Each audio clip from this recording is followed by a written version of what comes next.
It was a slow day at the office, and it was just me in there. And a patient walked in who he'd had neck surgery 3 or 4 days earlier. And is it C3-4 is where he had the surgery, had a fusion. So the name of the top vertebra is the atlas, which is C1. That's the very top one. C2 is the axis. C3, C4, C5, C6, C7. Those are the names that they call the neck vertebra, that we call the neck vertebra. And he had the most severe headache that he'd ever had in his life, and you could see it in his face. It was awful. It wasn't just a man recovering from a surgery. It was just, he was in despair. I've seen people a day after neck surgery before, and they look pretty good, actually. I mean, you can see it, and there's like a spark in their eyes because like the pain's gone, or the numbness and tingling is gone in their fingers because they had a very successful surgery.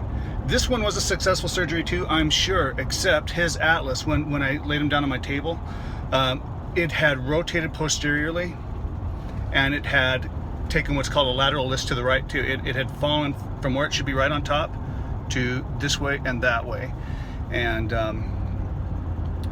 it was bad. It was really bad. And so I thought about, what do I do? He had surgery. I'm a practicing chiropractor, and this is what I do for a living. What do I do? I think I have to adjust this man.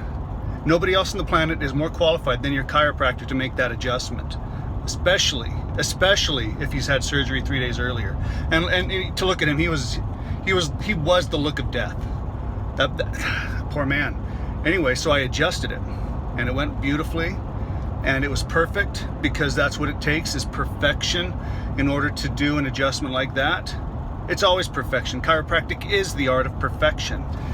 And yeah, I could see the color went back into his face, and you could see the relief in his eyes, and he felt like he'd finally had a successful surgery, even though that rotation clearly had nothing to do with the surgery. It had to do with his misery, for sure.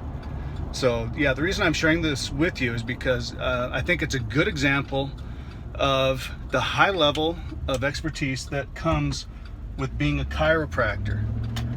No one else on the planet would be able to do that. No one else would dare do that but a chiropractor.